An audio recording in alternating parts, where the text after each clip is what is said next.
Graça e paz, irmãos.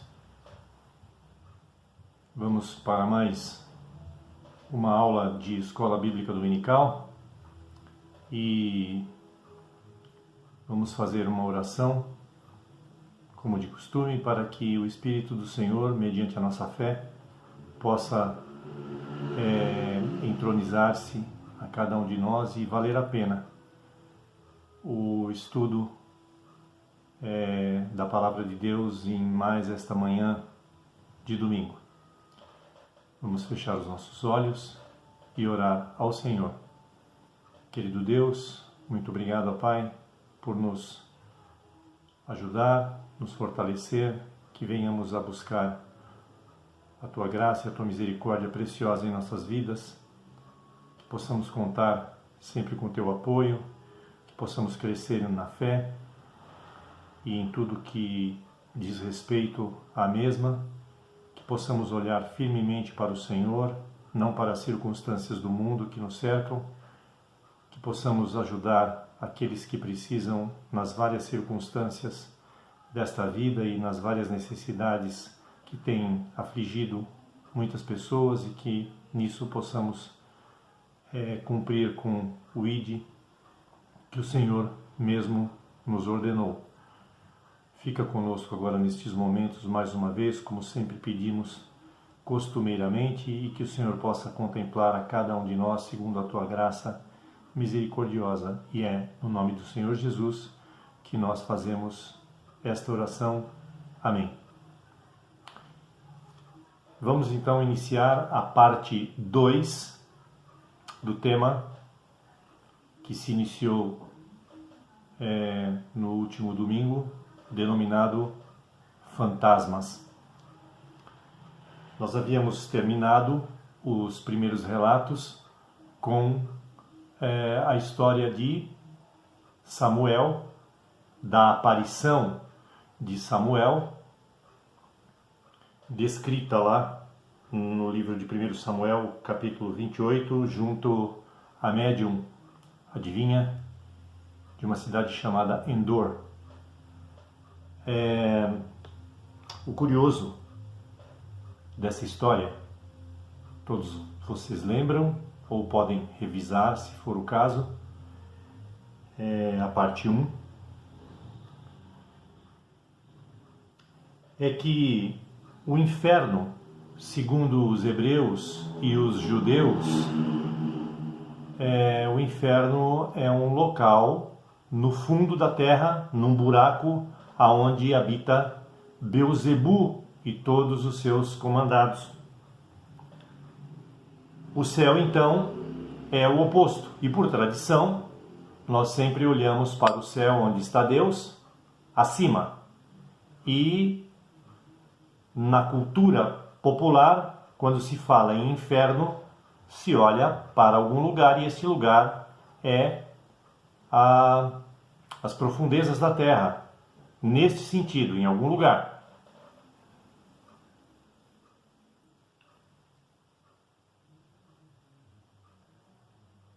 Lá no céu, nós temos relatos bíblicos que dois personagens que morreram no Novo Testamento, Lázaro e o rico. Lázaro só comia as migalhas do rico e Lázaro, então, morrendo, foi para o seio do pai Abraão. E o rico também, tempos depois, morreu e foi para o inferno. Num relato de Lucas, capítulo 16. Note que o rico, quando estava no Hades, avista Lázaro no seio do pai Abraão, e eles estavam juntos, descrito neste capítulo 16 de Lucas, no versículo 22. Então, o rico avista Lázaro. Para ter esta visão, no versículo 23, nós vemos que o rico, melhor dizendo, para ver a Lázaro, teve que levantar os seus olhos. E se para você ver alguma coisa você precisa levantar os seus olhos, é porque você está num lugar mais baixo do que o local para onde você olha. Ele está numa posição inferiorizada. Como Samuel, um ungido do Senhor, salvo, uma pessoa que trabalhava na causa de Deus e por seus frutos, evidentemente, ao morrer, estava salvo, como que ele pôde, ao ser invocado, vir das profundezas da terra para falar com o rei Saul?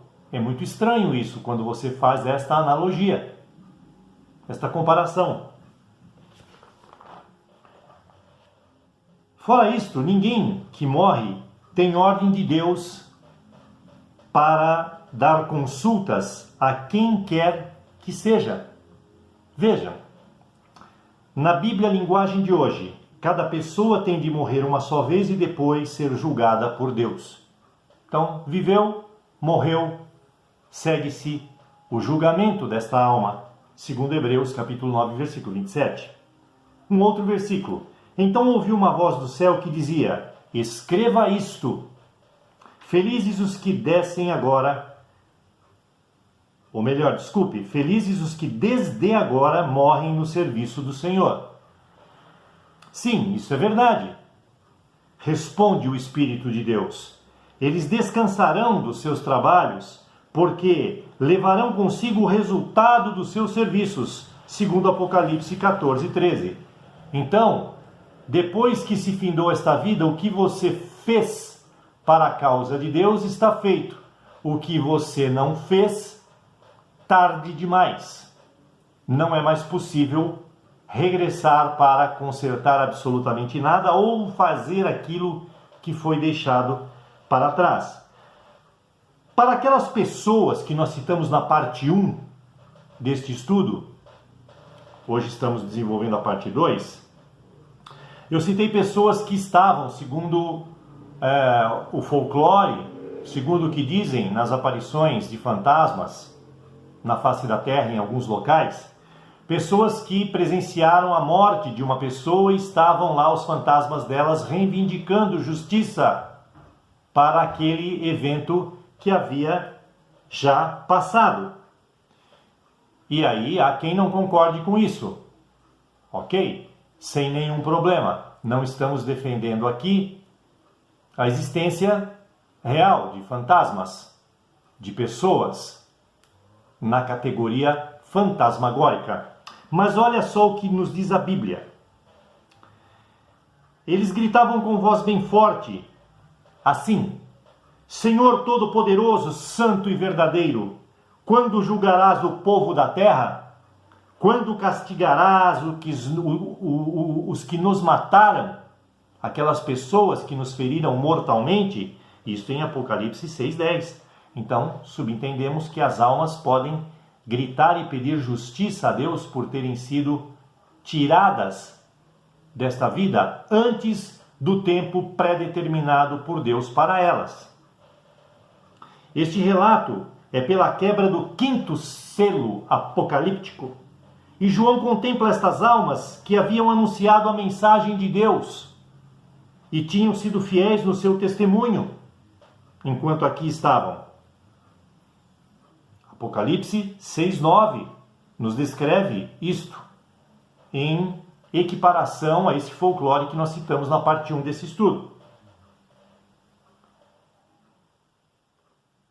Então, quem são estes fantasmas que assombram as pessoas, se nenhum ser humano pode voltar da morte, de acordo como nós acabamos de citar há pouco em Hebreus 9:27, a ordem emanada por Deus para os que morrem?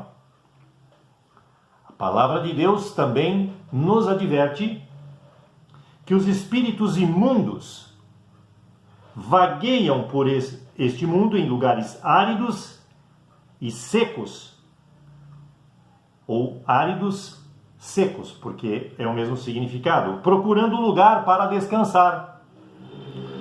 Descansar de preferência no corpo de alguém. Mas se não encontram, cogitam em voltar para o corpo de uma outra pessoa ou da mesma pessoa de onde já saiu. E então, encontrando a casa arrumada, vai e traz outros 7 espíritos piores ainda. E sendo assim, o estado daquela pessoa tornar-se-á pior do que já esteve antes, segundo nos afirma Lucas capítulo 11, versículos 24 até 26.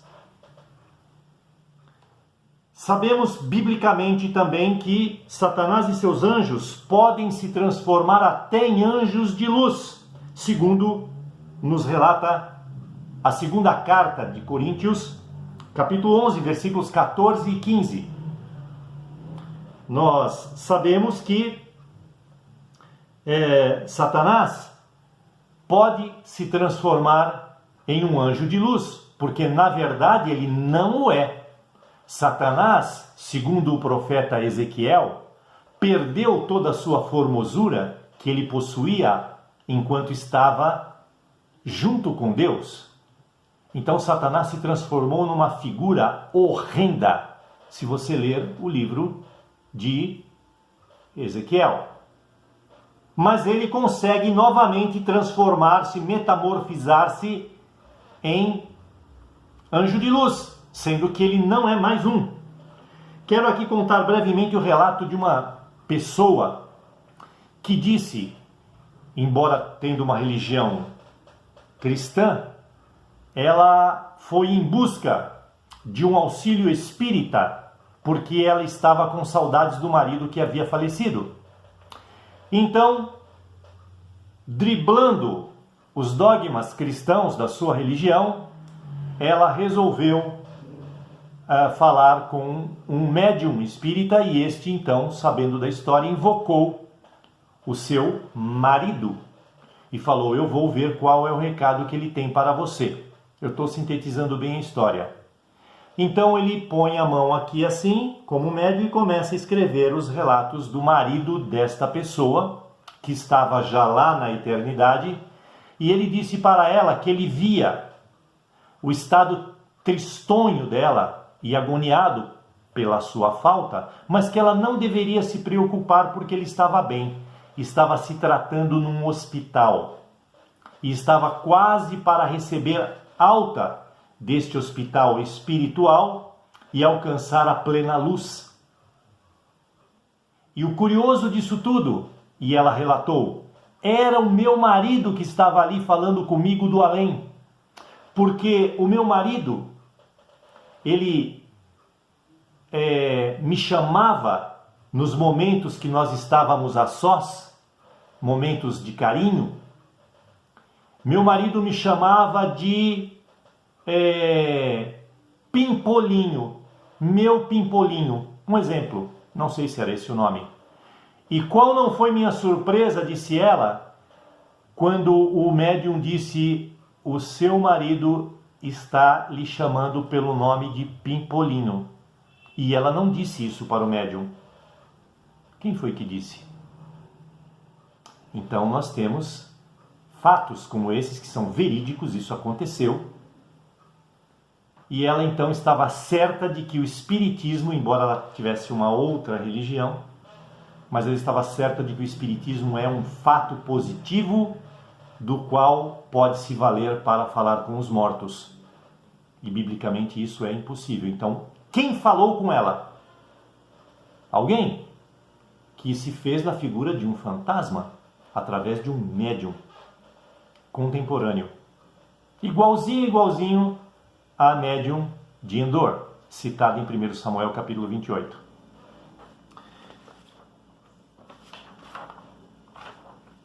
O próprio Jesus foi confundido com um fantasma em Mateus 14, 26.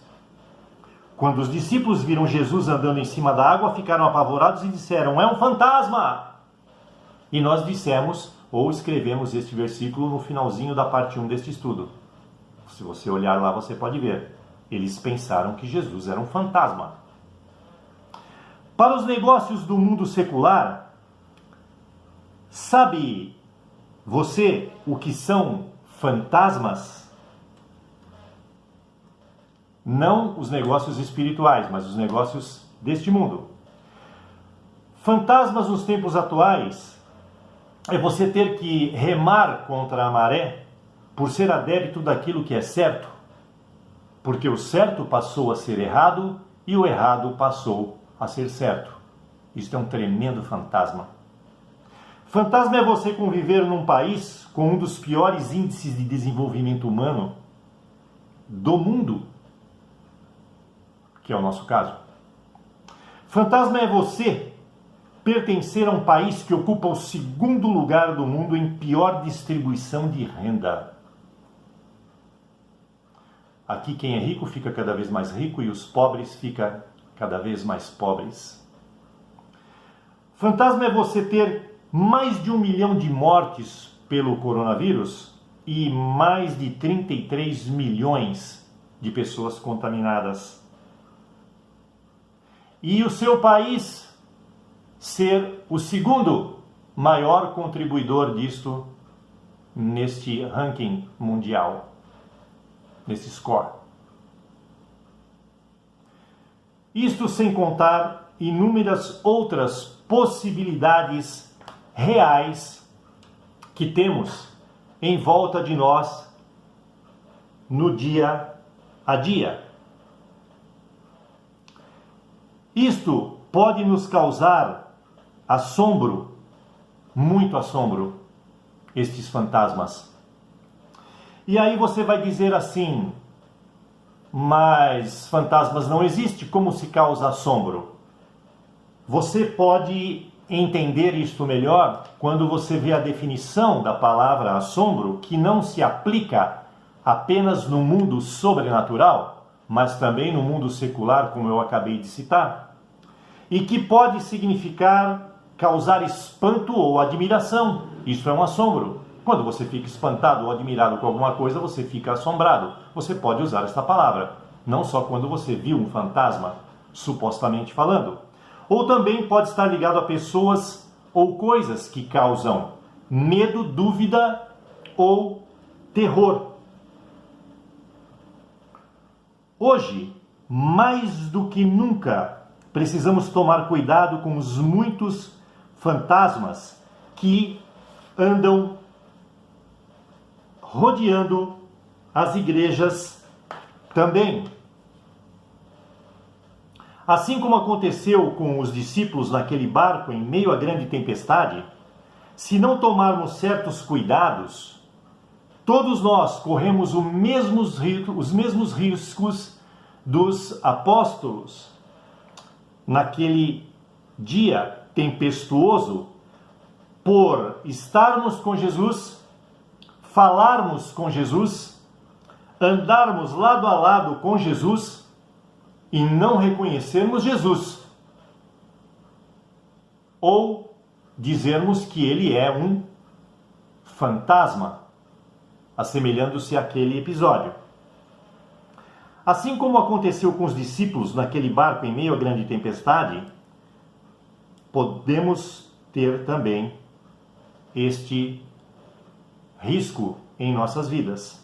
Para muita gente, se aspirações ou desejos desta vida não são prontamente atendidos por Deus, tudo que pertence à vida cristã vai tornando-se pouco a pouco em um fantasma.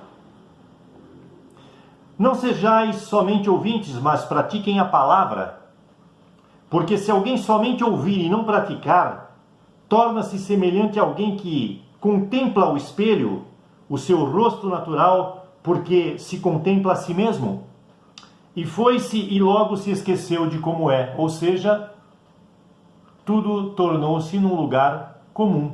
Como você se vê todo dia e toda hora, certas particularidades da sua fisionomia você nem lembra, porque você viu rapidamente, já se acostumou, saiu e esqueceu dela. Esse é o grande significado deste versículo, quando inserido na palavra de Deus. Se a palavra tornou-se virtual para você, seu efeito se apagou sobre sua vida. Tornou-se então como um fantasma. Uma pessoa certa vez disse para mim, e isso é um fato: sabe, não sei se venho à igreja por causa de Deus ou por causa das pessoas. Eu diria, sem julgar esta pessoa, que nem por uma das duas causas, mas por uma terceira causa. Por costume, por protocolo, por obrigação. Quando não se pratica a fé, ela não cresce, ela atrofia. E a palavra de Deus nos deixa muito claro tudo isto. Citando esta atrofia, inclusive em outras palavras. As respectivas obras também não aparecem. Assim também a fé, se não tiver obras, é morta em si mesma, segundo Tiago, capítulo 2, versículos 17. Sabemos, todavia, que não somos salvos por obras, mas pela graça, mediante a fé. E isto não vem de nós mesmos, é dom de Deus, não de obras, para que ninguém se glorie. Efésios 2, 8 e 9.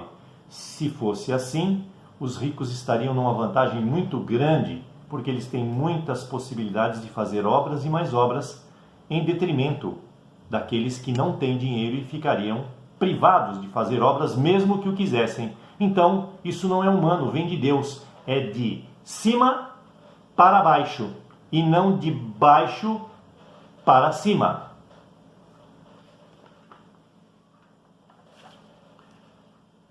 Porque foi Deus quem nos fez e, sendo unidos com Cristo Jesus, nos criou para fazermos o bem, evidentemente, que Ele já havia preparado para nós.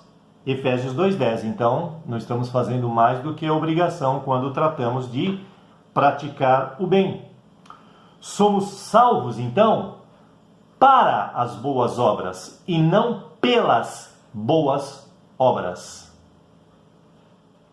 Aqui vemos a associação que há entre o que foi escrito para o povo de Efésios, da cidade de Éfeso, os Efésios, e na carta de Tiago sobre estas questões. E complementando então de uma forma mais clara.